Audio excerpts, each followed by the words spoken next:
It's really, really scary, actually, to be an artist in this city where rent is so expensive. Artists are leaving Vancouver because there's not enough affordable housing. That's according to people working in the industry.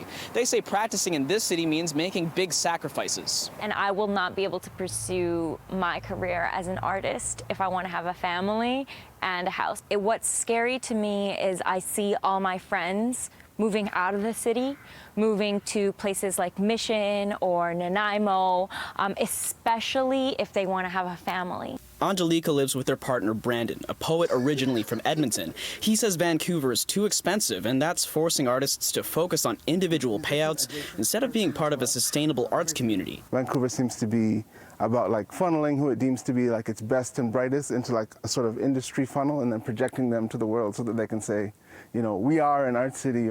But on an independent artist level, yeah, people are struggling out here. This building on Vancouver's Main Street used to be a workspace for dozens of artists until 15 years ago. A developer kicked them all out and it's still empty.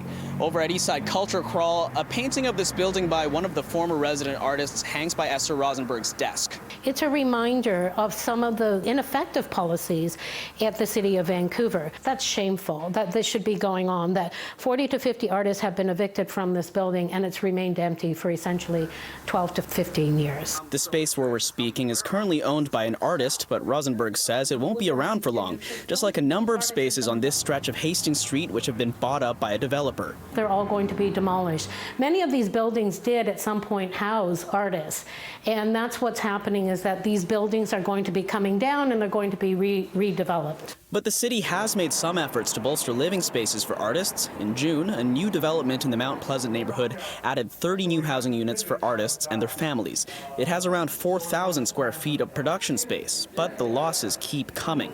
Rosenberg says over 40,000 square feet of artist space has been lost in the past few years, and in the last decade, at least 400,000. For Angelica and Brandon, who were just coming back from advanced polls when I spoke with them, their lives as artists influenced their votes. When I showed up at the polls today, I looked for candidates that were talking about rent control, affordable housing, that is so important in this city, and also vibrant arts and culture in this city. That's huge. In Vancouver, Kier Junos, City News.